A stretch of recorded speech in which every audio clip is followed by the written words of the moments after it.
This episode of Bass Freaks is brought to you by Dunlop Bass Strings. Dunlop Bass Strings are made in California and designed by the players at Dunlop to sound and feel the way a string should, with deep lows, strong fundamental punchy mids, and articulate highs.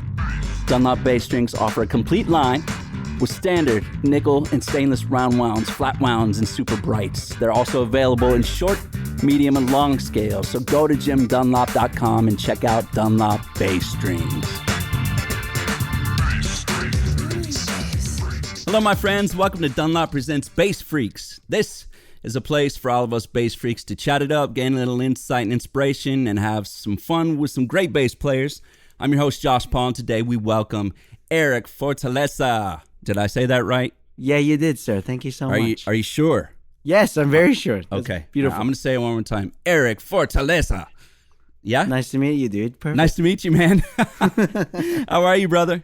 I'm good, man. Thank you for allowing me to be one of your guests. Oh, I'm so happy to have you. Honored to have you, actually. So you're in Nashville now from Australia? Yes, moved there 2 years ago. Okay. How are you liking it? Well, man, I'm loving it. I really am. Yes, there was a pandemic 8 months in, but I'll say it, man. Like I try to remind some Americans here that, like, man, grass is greener, you know?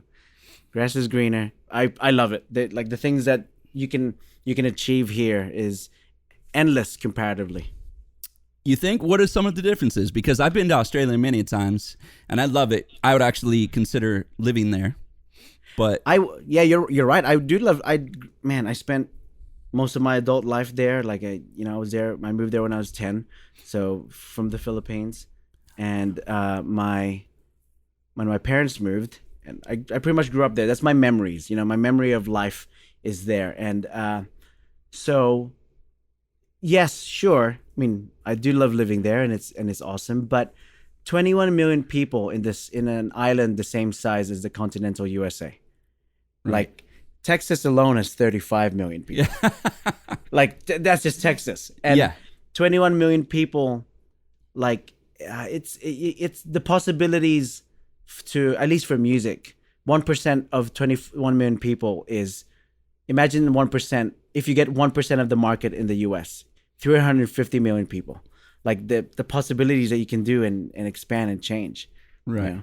So I can even ask, like, the top Australian artists in Australia that are working right now. It's like they don't even scratch sometimes the surface of the US. Understood. So you basically wanted to come here just for a bit of a change and maybe some more opportunities musically. Well, I actually I've always, for the past 5 years before the past 5 years before I even moved, I would always visit the States once a year. Oh, cool. You know, try to see if I would enjoy it, see where I would move and all of that stuff. And funnily enough, I'd never really visited Nashville as an adult. And an artist, I got recommended to play for a country artist in 2019 March. Who is it? And her name's Lindsay L. All right, and you're still doing that, right? You're still yes, playing Lindsay. I am still doing that. So awesome. So she found me over there, and after that weekend, just to fill in for her for that weekend at a country festival, she's like, "You're the best bass player I've ever played with. I wish I can teleport you to Nashville." And I pretty much went, "Well." So wait a second. So you played with her in Australia? Yes, that's right. Very cool. And she put you in her suitcase and dragged you back here. Yeah, 3 months later, July 2019, I was like, all right, Nashville, don't really know anything about you, but let's go. And that is awesome. 8 months on, and then this thing happened in March 2020 that stopped everything. Yeah. Here we are. Speaking of that, how have you been coping, and what have you been doing to stay busy? Oh man, like, in terms of coping, I got one tattoo I don't even know what year last year or this year. I don't even remember when. It's my first tattoo ever, and I always told myself, well, if I'm gonna get one, I want to get something that I really believe in, you know, like inside out. And nothing hit me that hard until the pandemic sort of really, it was a great manifestation of like, okay, do you really believe what you believe in? And I know if you're just listening to this, you can't see, but on my left arm, I got a yin and yang. Just the weight of beauty is only as beautiful as the weight of pain and suffering, you know? And how was the pandemic, man? Well, I think, sure, I mean, we're still kind of in it, but it changed my life. It made my aim for higher stronger, and it made my appreciation for suffering better. So it's hard because I know a lot of people lost a lot of things and a lot of lives, a lot of family members and all of that. And I understand that, but absolutely. At least for me, how I took that was, man, I embraced the entirety of it and I loved it. That's awesome. And it sounds like you, I know you have a company that you started, right? Yeah. Well, it's, I can't, I'm not sure if I'm still learning the legalities of it, at least in the US. I'm not sure if I can call it a company. It's a non-profit organization. Okay. Explain that. Explain. Tell me what it is. Well, for the past, at least just to have a little sweep to get to this point now, for the past 10 years back in Australia, I pushed for the session, being a session musician, being a touring musician, being a whatever bass player that anyone needed me to be for the past 10 years back at home. And I learned my chops there. I learned how to build a business there. I learned how to be a professional and do all of that stuff. And because Australia is really small, you reach the top quickly, or at least you mingle with the top much faster. Okay. And I hope from at least what I've seen, to give shout outs to my Australian friends, that the musical level, man, they match sometimes. I thought, man, the US will have the best, but I still go home and I'm like, man, for example, there's a guy named Josh Meter. So he's Australian. I remember he used to go to my jam sessions back in Sydney. I don't know if you've ever seen him. No, I haven't. Okay, if anyone listening right now. Bass player? No, guitarist. Okay. Check out Josh Meter. Okay. That guy is just a young guitarist back in Sydney. And just to prove that there's some chops back in Sydney, check him out. But my point is, just trying to make it there. And then for a few years, I started hosting a jam session back in Sydney. It's called the Monday Jam. Oh, cool. And it's still happening. Well, I'm not sure if pandemic's allowing them, but that's been running for 10 years now. Still? And is it still going? Okay. Yeah, it's still going. Okay. I used to call it Sydney. I mean, I would call it I was hosting Sydney's best jam session. And yeah, hear me out. If I do say so myself. No, hold on. Hear me out. But give me a minute. Let me build it up. There was, like I said, Australia is only 21 million people. Sydney's not that many people too. And when I say best jam session, well, it might be one of the only ones. So it's not like there's 20 jam sessions. Okay. It's like there's one, and it's on a Monday night. And it's the best and the worst jam session in Sydney. So yeah. So it was from that idea. I used to run a jam session at home, and fast forward a bit, as I'm playing for Lindsay L and touring the country and doing all of that stuff. And I'm sure you know the feeling. I'm playing for this one amazing artist, and she's one of the most down-to-earth people. If you ever get a chance to meet her, if you haven't, or if you haven't, man, it's like an artist that gives you wings and allows you to go, hey, be you. Amazing. Be the best version of whatever that is. But anyway, that's great, man. That's what won me over. By the way, that's she at the end of my first show with her. I remember this in Sydney when I got just called in for that weekend. At the end of the first show, she thanked the sound guy by first name, the lighting guy by first name, all the stage hands by first name, and I was like, who is this person? That is awesome. And 2 years with her, it's consistent. She's like that all the time. She listens, she cares for, and she's not above anyone. Amazing. Yeah. That's gratitude. man, so and important. I keep going off in tangents. I'm That's sorry. okay. But anyway. That's all right. We're having fun. Yeah, we are, dude. But end of 2019, I remember I'm playing with Lindsay, and we were doing this arena. We were doing like Mercedes-Benz Arena in Berlin. Okay. And there was like 18,000 people. And I'm doing my thing, and I'm like, okay, wow. I did it, like in my head I was looking at myself like an 18-year-old. I was like, wow, that's it. You're playing. This is the dream. This is what you wanted. But there was a part of me that was like, this will mean more if I set a path for others to be able to do the same. That's great. So, I let that simmer in my head, and the pandemic happened, and mid-pandemic, around, I found the date. This idea was conceived in around September 2020. I was sitting down with Lindsay's tour manager, also my tour manager, Andrew Stone, who's a current artist right now, who, funny enough, quick side note, he was our tour manager, and then he just quit, and his first single has now like 500,000 plays on Spotify, and he became an artist. Okay. So that is Nashville in a nutshell. That is Nashville. Right. And anyway, that's very cool. Shout out to Andrew Stone from Whelan Stone.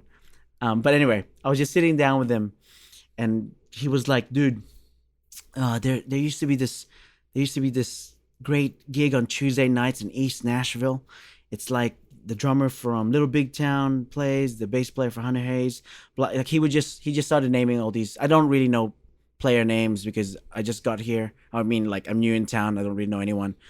And he's like, oh, cool. And I asked, oh, is it like a jam? Because I was imagining it like what I used to do in Sydney. And he was like, not really. Like, I go, what do they play? Like do people get up? It's like, well, they get their friends up. It's not really an open jam. Oh, okay.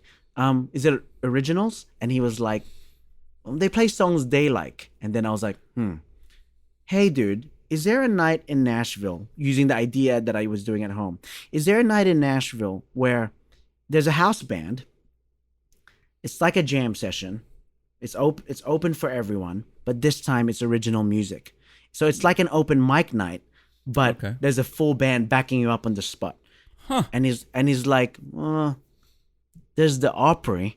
I'm like, hold on. There's this little thing called the Opry. Yeah. I'm like, he's referring to the Opry house band. For the people that are listening that aren't from Nashville, there's these guys that have been playing for decades and play.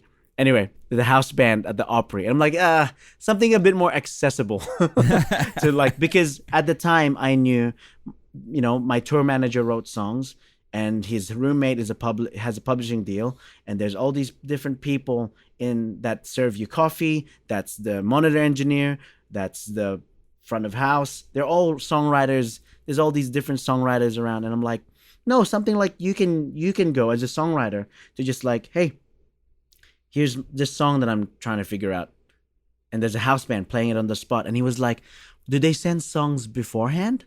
And in my head, I was like, man, I don't have time for that. Yeah. Like, just tell us the chords on the spot, bring charts, or just whatever. But anyway, a month later, I started it at this small venue, and this was August 2020, and it kept going. It got to the point where we were like, okay, this venue is too small. Next. This venue, like, it was, yes, mid-pandemic, but, we're trying to be just seeing what I can give back to the community. Okay. End of 2020. Yeah. And now we moved to Sonny's in Germantown. And as it started growing, there's a need for it, man. It's like, I called it the pitch meeting. Oh, and that's what it's called, right? Yeah. So the back end of 2020, I was just running this thing, and I called it the pitch meeting. And the idea, like I said, like an open mic, but this time you get a full band backing you up. It was, at the time, it was pretty much Lindsay's band. Okay. Because we had nothing. We had nothing on. Yeah. Like, we're just like, well, it's a good excuse to just play, figure out, and get tight, and have this thing going on. But as the idea started growing, I started seeing the need, because, man, like, they just come in. So let's say there's a house band. We do a house band set of the songs we wrote, and then we open up to a list. There's a list. and people just show up. I was like, all right, and then I look at the list, and the list has no order. Okay. So how do they? So when people come in, is it they like almost like karaoke where you sign up to, or do they do it beforehand? Well, they so they sign up. There's a list, and then it's random, dude. So Okay. it's open. Okay. I'm like, I try to look at the list and be like, okay, what names don't I know? And I just call it up. They get up, they bring a guitar, and they're like, here's the chords. It's a high wire act. Because it's like, well, it can be anything. That's what's exciting about it. Because I'm like, I'm doing this gig where I play the same songs all the time, but here's this thing where so okay, I have a question for you. So how? Go ahead. That has potential to be disastrous. Yes. Yes. So give me one example of how that occurred. Well, Has it? Sure, all the time. But I think that's the magic of the music. There's a few things that I say. At least we'll put myself in the mindset of at least still back in 2020, because how it turned out in 2021 is a bit different. But at least back in the like figuring out the kinks of how it worked in the end of 2020, it's like I said a few things as well. I say it on the microphone and I go, okay, sure. We're here to serve you guys, and you don't have to pay anything. It's free. You go in, you sign up, do your thing. Like we're here to serve you guys, but at the same time, it's my responsibility. It's the band's responsibility. It's our responsibility to ensure that the musical standard that we're creating and we're cultivating has to be high. Hey, if the song's bad, I might stop it early, but don't feel bad. Okay, so you're the MD basically, the musical yes, pretty director. much, yeah. Okay. So playing bass on it and MDing it, and I say it might be bad, but that's fine. But yes, it's like I said, it's a high wire act because you want it to crash because it's like how it's the formula. It's like, well, that's meant to fail. Yeah. But dude, like yes, here and there, sure, but there's golden moments in there, dude, of seeing this young kid that just has the talent, who's never played with a band before, ever.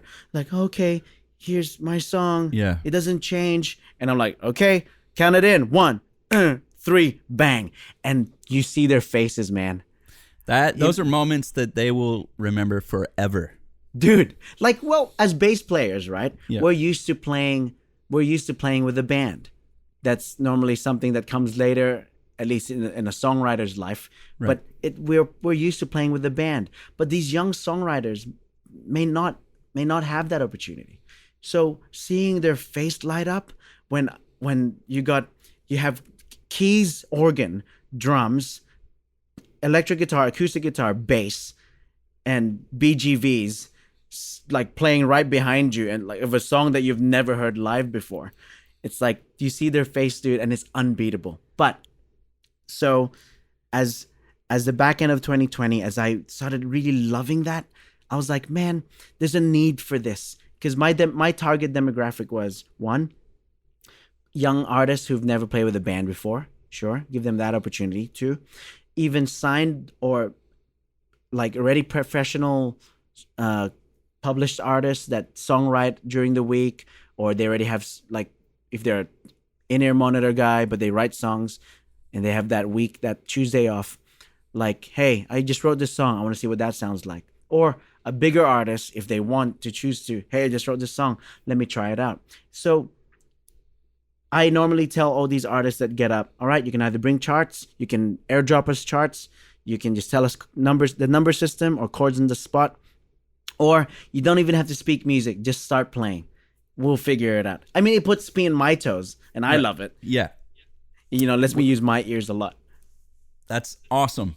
Go ahead. But anyway, so as I call it a beacon, as I pinged the frequency in this beacon that kept going, more and more people with that mindset started coming, because they started showing up, and the band has molded and grew, and the vision grew.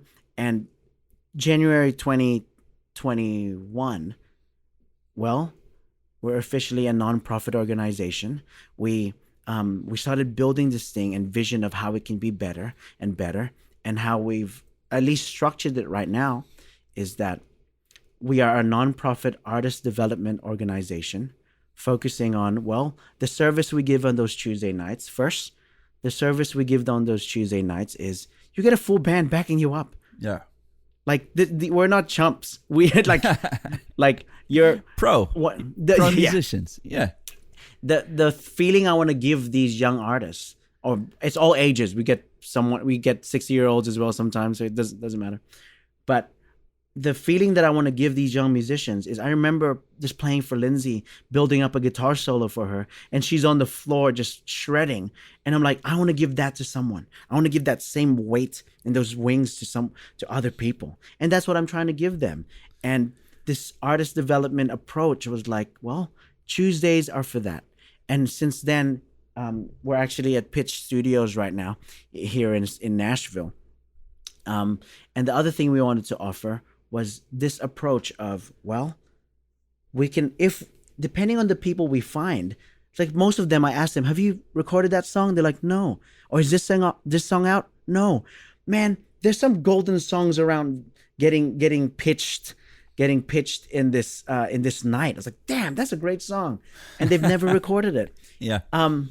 As we started growing, or at least this heart that I wanted to share, I had a bigger dream. Like my business partner, Michael Gannon, who's a great slide guitarist. Cool. He's one of the people that just pitched his song one time, and I'm like, all right, got to know him, and we're like, we're working together forever now. And he's now in the house band. And awesome. Man, I can't wait for you to check him out. Like his slide guitar playing is like, damn. And I'm a big Derek Trucks fan, and I have high, dude. Like I have high expectations on the slide. So the moment he took the slide out, I was like, all right, come on, here we go. And then I was like, oh wow. But more importantly, other than his playing, it's his vision and my vision just starting to grow as what we started thinking about of what this could be and or is becoming. This is the model that we're trying to recreate.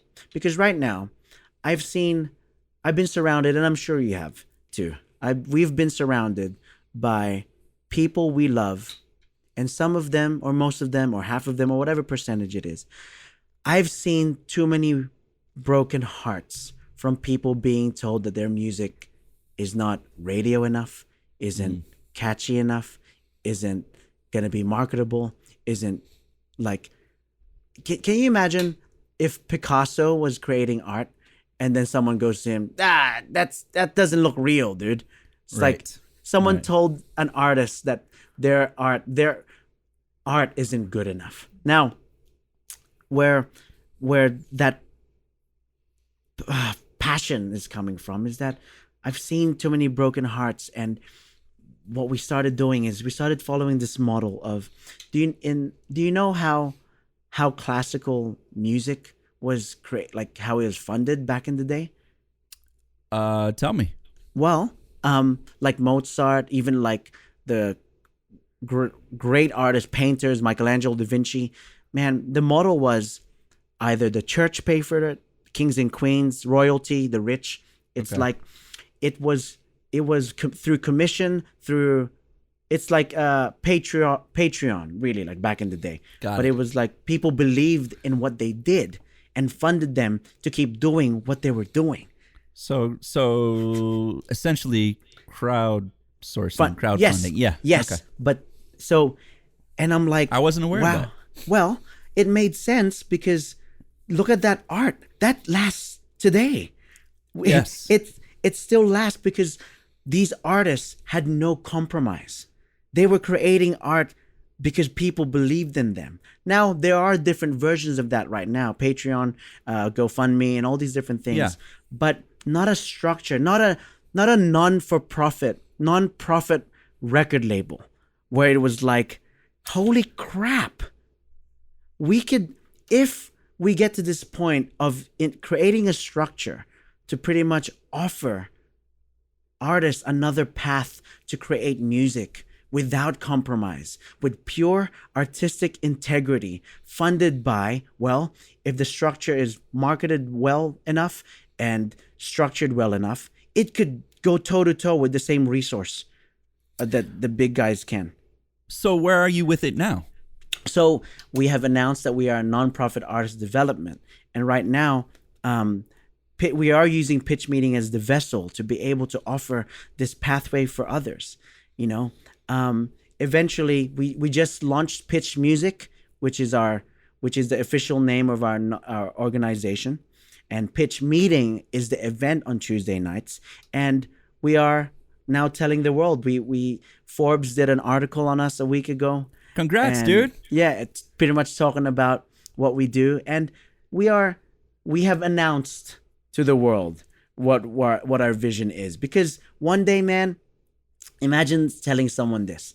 Imagine through the filters that is required, like I said, I put all these hurdles in there on purpose. Be it there's the list has no order. Be it if it's every week. If you don't call you up this week, come back. It's free. To, hey, if the song's not good enough, we might stop it early. You know, if it's to the point of like, you know, this process. Hey, come to our studio. We'll record your song. Another service we offer at the same time is we're doing a series at the Brooklyn Bowl, okay, where it's like the best of the people that signed up from the previous month. Cool. To give them like a bigger venue to go, hey, we believe in you. One of our taglines and our mission slogan is music done the right way for the right reasons. Awesome. I love that. You know? I love it. That's very cool, man. You have that is coming from your heart. And I respect that. Kudos to you, bro. Man, that's awesome. It is, man. Like I'm sure, like I said, we've seen so many broken hearts here in our field. Mental health is such a big thing. I've lost friends by with people giving up their lives and just ending it just because it's too much. Rejection and dreams being crushed on so many levels. I mean, just all over the place. It's time, man. It's time. So let's talk about bass a little bit. Sure. But everybody, please check out Pitch Meeting and Pitch Music, because to me, it sounds like they're doing some amazing things. So being a musical director and a bass player, I think being a bass player allows you to listen to the music as a whole, and that gives you a unique perspective, which enables you to actually be a great MD. Do you agree with me? Yeah, dude. It's so interesting that you said that, because that approach, I feel like, again, the pandemic has allowed me to sort of just hyper focus on a few different approaches. And by that, I mean, if I approach life the way I approach the bass, what does that mean? Okay. And exactly what you said it just right there. You're like, that position, that role sort of allows you to listen to the music as a whole, right? Correct. So to give sort of an idea of that same thing, but in a non-bass playing kind of approach, but more of a musical director approach. We were on Monday night. We played for Whiskey Jam's 10-year anniversary. So Whiskey Jam is like an artist showcase night here, and it's Nashville's biggest night. And we were the house band for the 10-year anniversary at the Ryman, and it was sold out. Very cool. And I'm the MD. I'm the bass player / MD, but there's like 25 artists going, like every song is a new artist, right? So I'm like, okay, guitar change, tuners on, is the guitar on? All right, where's the microphone stand? Where's my I'm watching not just the band, but I'm watching what's happening with my crew, with the back people in the crew, my crew, the guys backstage, and I'm watching how they're all transitioning. What needs to happen? All right, that guy drinks. I'll pass him his drink when he needs it. And then there's too many mic stands on there. But my point is that the instrument, or at least the approach we have for bass, if I use that same approach for everything else, it's this accompanying style, yet overarching point of view that I get to just see how things should be running by supporting everything around it, be it like knowing when the changes are going to be, knowing what time the artists are we running behind, are we too, like, as the crowd engaged, should I build it up a tiny bit more? It's the same approach. Yeah. If we approach life like that, and you're right, it works well. The approach on bass, if done right, hopefully, has the power to approach the musical director role the same way. For sure. And I like that perspective a lot. Let's go back to how you started playing. So Australia, like I said, as beautiful as it is, has a very limited, again, 21 million people. I can't get angry at anyone for that. It's just numbers. In my high school, someone just asked me this. I didn't get to study music in high school.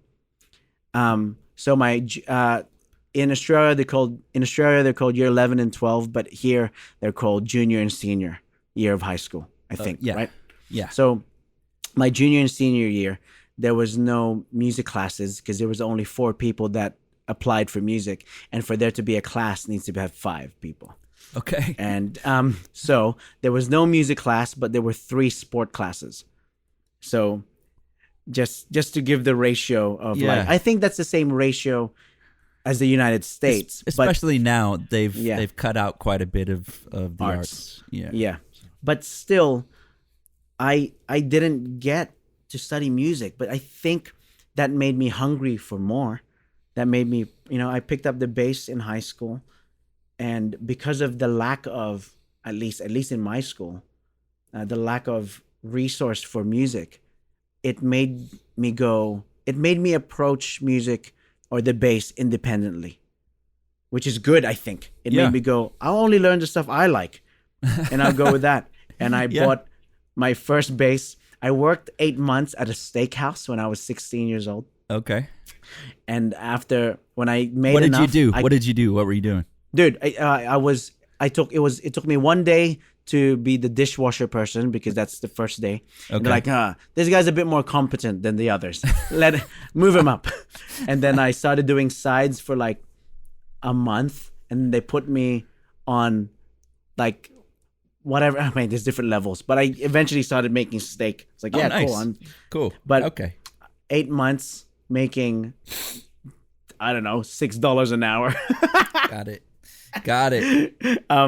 Eventually I saved up enough to buy a Fender Rumble. Oh. And it's called OLP. It's like a Music Man copy. Okay. It's like a cheap Music Man, Chinese Music Man. I bought that, and then I quit. Because you're on your way, right? Yeah, I was like, that's it. I'm ready. Ready to go. I'm going to tour the world with this Fender Rumble and this Chinese-made Music Man copy. You know what? I bet you could. But then I just sat down and I'm like, okay, there's no music classes. What do I like? Well, my brother-in-law, was the one that introduced me to Chili Peppers, and off we go. And I'm like, as Flea. a young kid, yeah, dude, Flea, man. Like, how many bass players did Flea help create? I mean, especially younger players, and maybe people that were more into. He introduced the world of funk, and really, he introduced the bass to so many people, including myself. Just that normally wouldn't even realize what the bass does. You know what I mean? Yeah, listening to popular music. So, Flea. He poked it out, right? He allowed the bass to poke out in from the 90s onwards. Yeah. He had, at least in popular music. Yes. Like, man, that guy's he was a hero. Like, I'm sure everyone, and still, I'll say now, I call bull crap on people that go, no, never. I have never heard anybody say that, but they shouldn't say that. Yeah, they can't. Yeah, exactly. Like, man, I remember just watching his those slap lesson DVDs, and I'm Yes. just like, and I'm Dude, like, I had him on VHS, and I wore out the tape, man. The one with him and Chad Smith playing together. yeah, that's right. I was playing it, or attempting to play it, just verbatim, just playing along, watching, with puppy dog eyes. Oh my God, this is awesome. That's right, dude. That's why I was like, I'm gonna get this Music Man copy bass because I can't afford a real Music Right. Man. But So from then on, how did you got your first bass, you got your amp, you're ready to tour the world. Tell me about your very first gig, and then jump over to your first pro gig. okay, so 2 weeks later, after I got my bass and amp, I got my bass and amp February 1. I don't even remember, 2006, 2005. I started late, but and then we had a Valentine's Day gig at school. Oh, And did we you were have a playing- date? Did you have a date? No date. No, definitely not. I don't remember. But no, definitely not. I don't think. But and if I did, I feel bad for that girl if I forgot. I'm sorry. But I don't think so. Maybe I don't think so. So we just played like the songs we're learning at the courtyard or at recess, and be like, Nice. oh, okay, was that love song by? I don't even remember this. I don't remember any of them. Okay, what was the first song you learned on bass? Oh, then that would be. It would have been. Oh my goodness! I feel so bad for forgetting White Stripes. Dum dum dum dum dum dum. Dum. Seven Nation Army. Yes. Yes. Nice. I was like, yeah, I can play bass. I'm so awesome. That's such a badass riff, though. Yeah, right. Great riff. That. Okay, so you did your Valentine's Day dance. How did that? Or that was your first gig? Yeah, like in your head, it's the best gig ever, but I'm sure it was horrible. I listened to someone recorded it. It's on private on YouTube right now, but yeah, man. it's horrible, but it was great Okay. at the time. So you got your first gig out of the way. Now, did you take lessons? Are you Well, like I said, there musically- was no at the early stages. There was no music classes, and I just used YouTube as Okay. the people that I learned a lot from, at least at the time, was obviously Flea. Okay. Do you remember Marlo DK? Remember him? No. No, he was like a Swedish guy, but anyway, Okay. just like you, all the YouTube people Okay. that I'm just like, lesson how to slap, how Got to it. Got it. expert village that I was like how to. And now play. you're all over YouTube doing that stuff. I watched a few of your videos last night. It's so cool. Oh, dude. Well, Man, I got to Right. tell you, YouTube is like school for people. My kids are on there all the time learning things. I learned how to change a headlight. I don't change headlights, but I did it, and I'm so proud of myself because of YouTube. Thank you, YouTube. so. Oh my God! Here's a little story of So it was my first time playing at a. If you're gonna ask professional gig, first one. Instead of saying first one, here's one to connect to exactly what we're talking about. Okay. So maybe 10 years after picking up the bass, I played this festival called Soul Fest in Sydney, and the headline was D'Angelo. Ooh. And Pino. yeah. Well, we didn't know because Pino didn't have social media at the time. 2005, 2004. Sorry, 2014, 15. He didn't have social media back then. So everyone's like, D'Angelo's coming. Is Pino coming? And then someone said, hey, he's at this jazz venue like a couple of days before the show, so he's here. So I got, obviously playing. The artist I was playing for was the opening act at the main stage. And I had an artist pass, and I was losing it. It's packed away. It's somewhere here. But I know I have a Pino signature bass. What? And I love that bass. And it's so unfair because Fender made the best P bass ever. And then I'm like, why don't they make... it's just a P bass. Make every P bass feel like that. like, 'Cause then it wouldn't be a Pinot. That's right. And I remember running up. I saw the D'Angelo van was there, and I have the artist pass, so I can go anywhere. I'm like, it's like, oh, this guy's my hero, man. Like after Flea, when I got a P bass, I was like that Continuum record, and then going backwards, like his fretless playing, just like the D'Angelo record, Voodoo, etc., etc., etc. Just taking in all that stuff. I went up. I went up to him with my bass. I brought the Pinot bass. It's in my gig bag, and I walk up. Hey man, it's like he's tall. I'm like really short, so he's really tall. Me too. That's okay. I am too. And he goes, I go, man, just want to say like, thank you for what you've done. It's inspired me a lot, and I know you may get asked this all the time, but do you mind? And he cut me off. It's like, hey, dude, I don't really want to sign anything back here. And I understand that. It's like we're the artists, we're backstage, and that's the point of the backstage. You don't get that, and I get it. And I was like, that's all good, man. I understand. And he has this British accent. He's like, is it your bass? And then I'm like, actually, it's your bass. And it's like, what do you mean? Let me see. And I take it out, and it's it's like, oh, of course I'll sign that. Like. Of That's course, awesome, like man. he felt a bit more like okay, like it's not just some random bass. It's like you care enough at least that you bought the exact same bass I have. Yeah, that's he picked it up. He picked it up. He's like, man, this is really light. This is a really good one. It's like, where do you want it signed? And it's like, I was like, right in the front. It's like, I don't want to ruin it.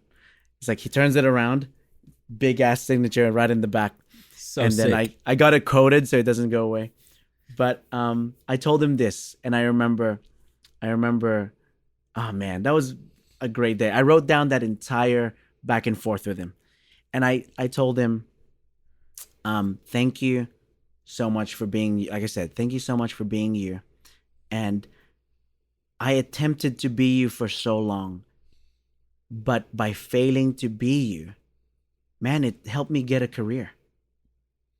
And it's changed my life forever. That is awesome. And he goes, and it was nice. And he said, man, that really means a lot, actually, because, you don't realize that sometimes. In my head, I'm just playing bass, but I forget that it has an impact that it can create. So that really means a lot. And the fact that's another thing that I learned from people in that level, at least as a young kid trying to figure out in Australia. It's like, and this is the thing that I'm always trying to represent and aim for, that, man, these guys gave me time. Who am I? At the end of the day, I'm looking at it, who am I? But these guys gave me time. The best in the world just gave me a few minutes of their time, a few seconds of their time, an hour, a day, or whatever you call it. It means, I'll go back to what I said in the beginning. It means nothing if I don't do it for others. Right. I mean, it doesn't cost anything to be kind.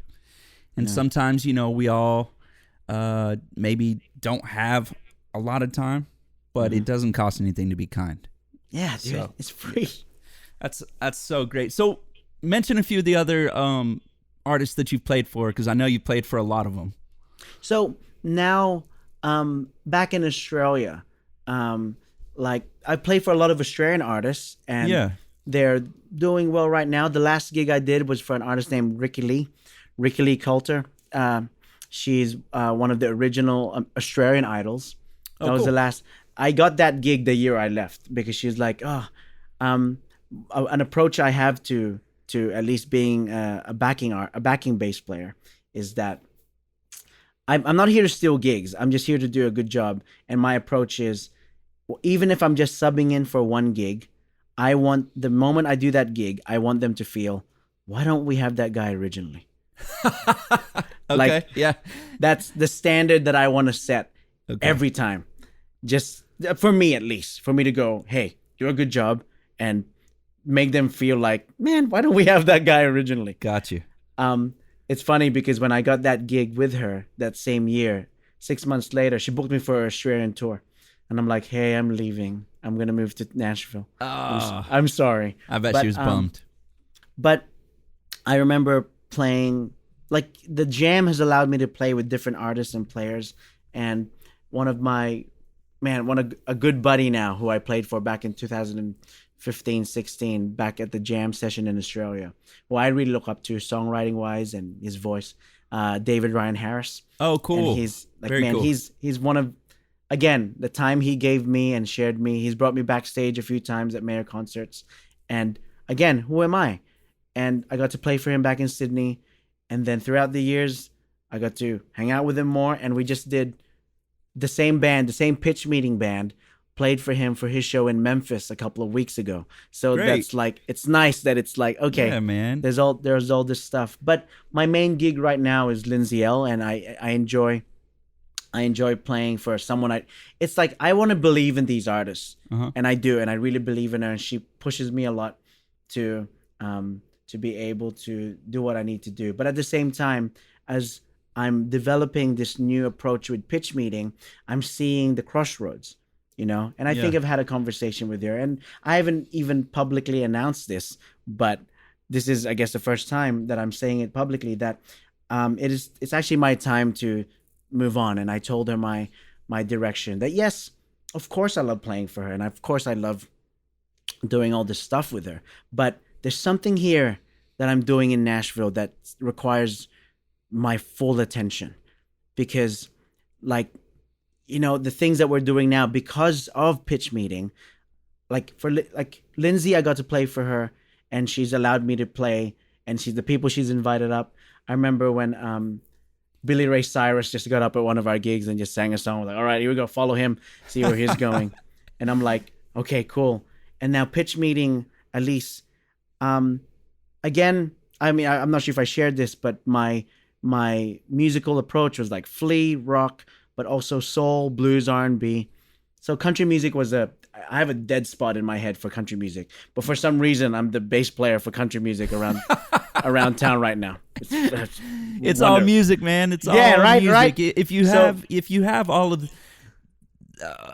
those, the versatility and the different genres of music that you've experienced, but with soul music, really, I think if you can play that well, you can play anything well. Rock, yeah, dude. And so, you know what I mean, dude.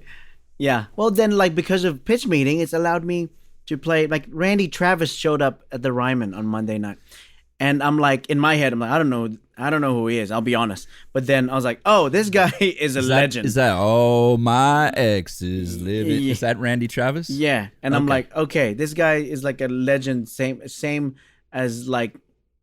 Yeah, I can't even name it. I'm sorry. I'm not even going to attempt naming any country music legends. Country legend. He is a legend. Yeah. But because of that, I've gotten to now play for all these different artists and people in town to expand what I'm doing. But also, because I get to do that, I'm in this now approach of like, well, the same band that played at a sold out Ryman, the same band that played for 25 artists with #1 songs on the radio right now, is the same band that's playing for you on Tuesday nights when you just sign up. Very cool. Yeah, man. You've used the versatility. You've used your experience. You've used your brain. You've used time wisely to be able to spread your wings and expand to something that you really love, and that's amazing. That's great, dude.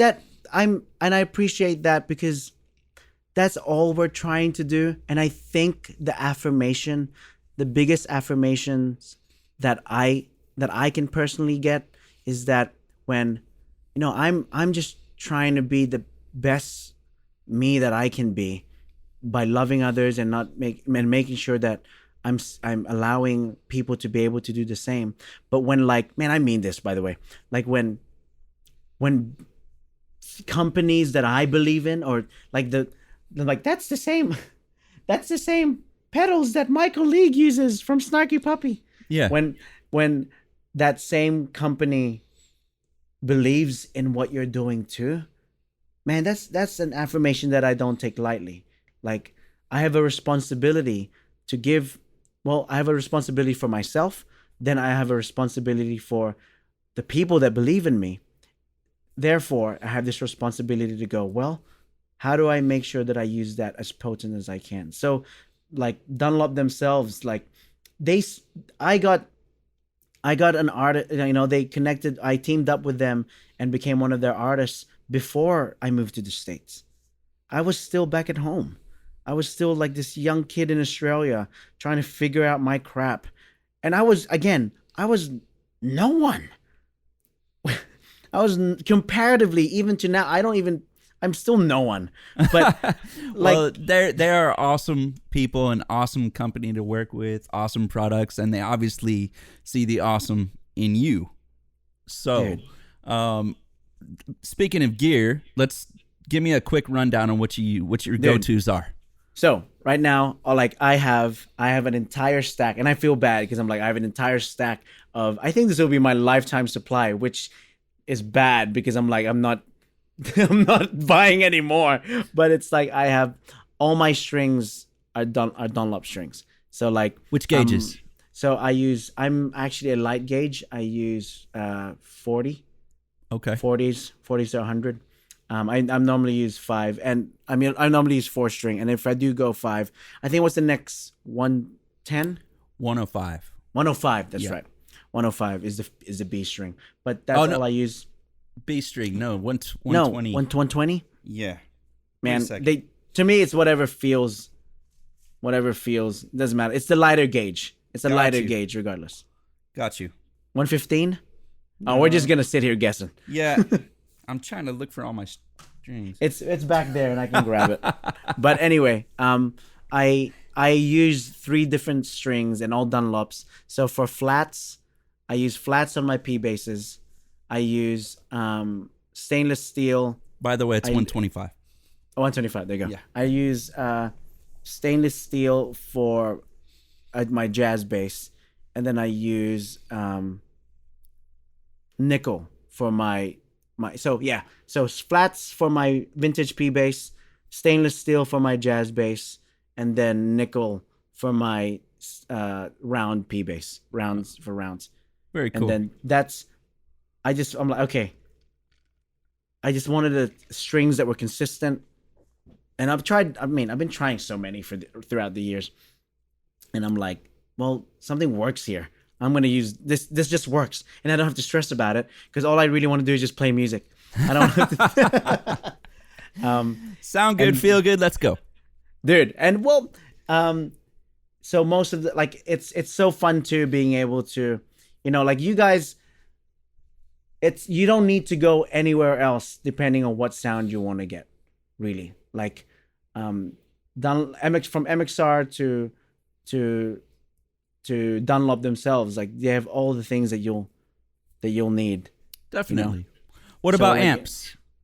So I use Aguilar. So I'm an Aguilar artist. Okay. So I actually profiled my Aguilar big DB751 on the Neural. Oh yeah, cool. Yeah. Okay. If I've been trying that out, I haven't committed completely to say like this is it. Yeah. But this is just a new thing that I'm trying because, touring rig is the 4x10 115 DB751, and that weighs 1,000,000 tons. And because because of the pandemic, that didn't live in the trailer, that lived in the house. Right. So it's like that exists. But then I'm trying the Quad Cortex, man, the Neural Quad Cortex, and I captured the Aguilar and I did an A and B. I'm not, to people that don't know what captured is, it's like they profile the amp. They send all this information to the amp and it sends it back to the Neural, and then it copies like a tone match kind of thing for it. And I'm doing an A and B, dude. I can't tell the difference. Really? Holy crap, I can't. In a live setting or a recording setting or both? So when I first captured it back here in the studio, I'm using my headphones. I'm like, can't tell the difference. And then now I've been using that as my out. That's what gets sent out. So I have my bass amp with me. That is what is being used as my stage volume. And then I have the out coming out of the Neural going to the PA. Very cool. Going to the desk. And it's consistent. The weather doesn't change it. That nothing changes. It's the same exact tone that I captured at that exact moment. That's awesome. I'm Technology, digging it, man. dude. Technology. It's hey, but like I said, I'm not going like, yeah, everyone should use this. I'm still trying it out because like we're gonna be kicking back on tour soon. Yeah. And you know you need that weight behind you still. You yeah, got the I'm not. cabinets, Well, I didn't say I'm going ampless. Yeah. That's not what. That's not what I Right. said. I don't think I can do that just yet. I'm not gonna go there just yet. What about basses? P basses. All right. So my number one is my my original 63P in Daphne Blue. Nice. That's the one with flats. Does she have a And- name? Well, she has a male name because Okay. and she's still a she. It's not a male. It's not a male. It's still a female. Yeah, I don't know bass with why a I male. called her a she. I mean, No. it's, you know. No, but it's still a female. It's still a female bass, really, Okay. right? All right. But I saw this bass on eBay actually back in Australia, 2013, I think, around that time, and it was like I would have just been out of college a few years, or it's still in college, still studying postgraduate stuff. But I emailed the guy on eBay, hey man, I'll say the price. It's Australian dollars. He had it up for like $6,000 starting bid. And I'm like, hey man, I just got out of college. I don't really have that much. Do you mind if I buy it cash for $3,000? And then he responded, hey man, I kind of need the money for medical expenses. But thanks. Anyway, a week later, and then no one bid on eBay. Yeah. Hey man, and I emailed it. I'm hassling him again. Hey man, do you Persistence mind? pays I know. off. Yeah. Hey, it does. Like I said, I'm not. I'm not. I just finished college, and I'm just letting you know, I'm not a collector. I'm gonna use this bass, like this. I'm planning on traveling the world with this bass. This is the most I have. Here's 4 or 5 or 4, and he was like, you know what? Man, I'd rather sell it to someone who's going to use it. So sure. Anyway, and I was going to get it. And I'm emailing him, messaging him, no response that day. And I get a message from his wife. Hey, Eric, sorry, Neil sleeps during the day. He has advanced bowel cancer. Oh. I'll let him call you when he wakes up. And then he messages me, oh man, I'm so sorry. My wife is, she's not really taking this well. But yes, you can pick up the bass, blah, blah, blah, blah, blah. And I felt so bad haggling. Yeah. And I'm like, of course that's why he needs medical expenses. Yeah. I'm an idiot. And of course, who would sell a 1963 P bass just like that? And I'm like, man. And at the same time, it's not like I'm a millionaire at the time, because I was like, I still can't afford $6,000. I was like, I'm so sorry. And it's like, man, don't worry about it. Like, anyway. And I named the bass after him. I emailed him. The last time I emailed him actually was a few years back, 2 years ago, I think. Because Fender did a replica of it. Oh, cool. So we have a master built replica. So the original one has flats and the new one has rounds. So Okay. I have, and they even replicated the cracks and everything. It's great. That by is Jason, awesome. Jason Smith. Great master builder. But yeah, and I named it after him. I told him, hey dude, remember when I told you I'll be touring the world with this? Well, Fender just replicated it, and he's still alive. Thank goodness, Neil's still alive, so I don't feel as bad. But He's yeah. Awesome. Oh yeah, he's still alive. So he like Australian medical, Australian medicine, like the healthcare there, good. But thumbs up on that one. That's so great, man. And that's a great story as well. Yeah, but that's I'm normally a P bass guy. I have too many. I have the Pino signature. I have the Sean Hurley signature. Oh, cool. I love Sean. He's great. Man, he's another human that shares his time when he doesn't even need to. That I learned that from him too. If you hung out with him so many times, just I have all these custom shops. I have a there they are, a Stingray there and the Look P at bass that. there.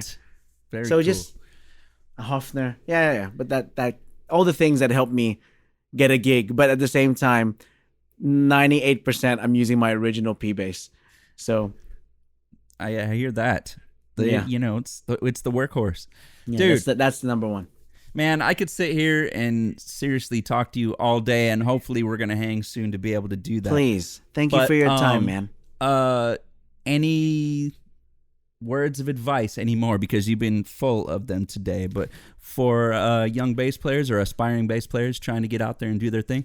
So, firstly, thank you to Dunlop for having me, and thank you so much for your time too, man. Thank you for just hanging out and capturing this little hangout of us meeting for the first time. Oh, I think that's happy to do it. I like being able to say that, hey, we have that moment captured when we became friends. Yes, there you go.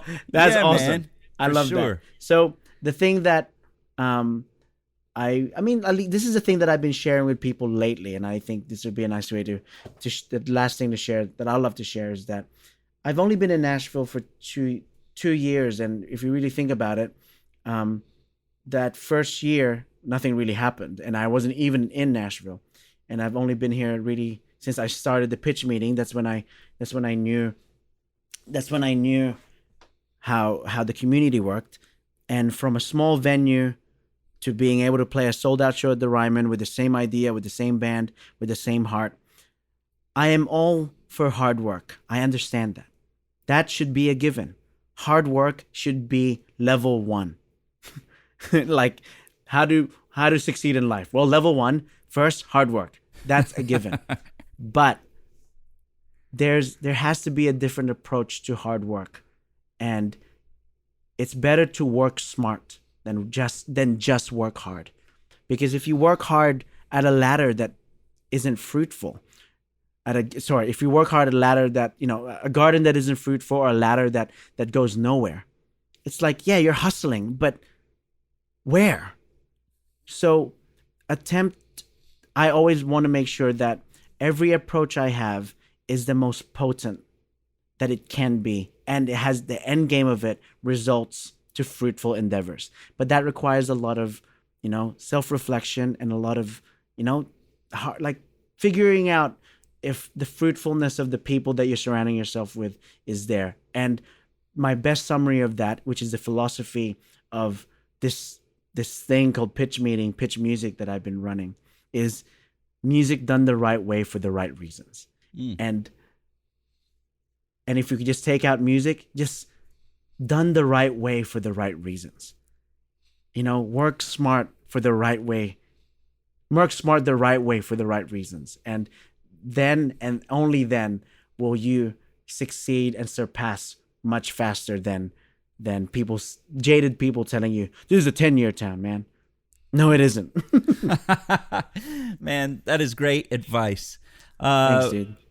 What do you think? Oh, where can people find you online? Well, I'm on. Well, you can find me on Instagram, and I think that'll lead you everywhere. My name is SOO Hungry, so hungry, on Instagram, and then through that little platform, you'll see the world that I'm trying to build, and we'll love to share it with all of you guys. Awesome. Dude, thank you so much for doing this. That is our show for today. Thank you for joining us. Stay healthy and kind. Spread love, good vibes, and inspiration. And remember, you got this. Follow your path and just play. I'm Josh Paul. Hope to see you all out there sometime soon. And thank you very much to Dunlop for making this show possible. And be sure to check out Bass Freaks wherever you get your podcasts.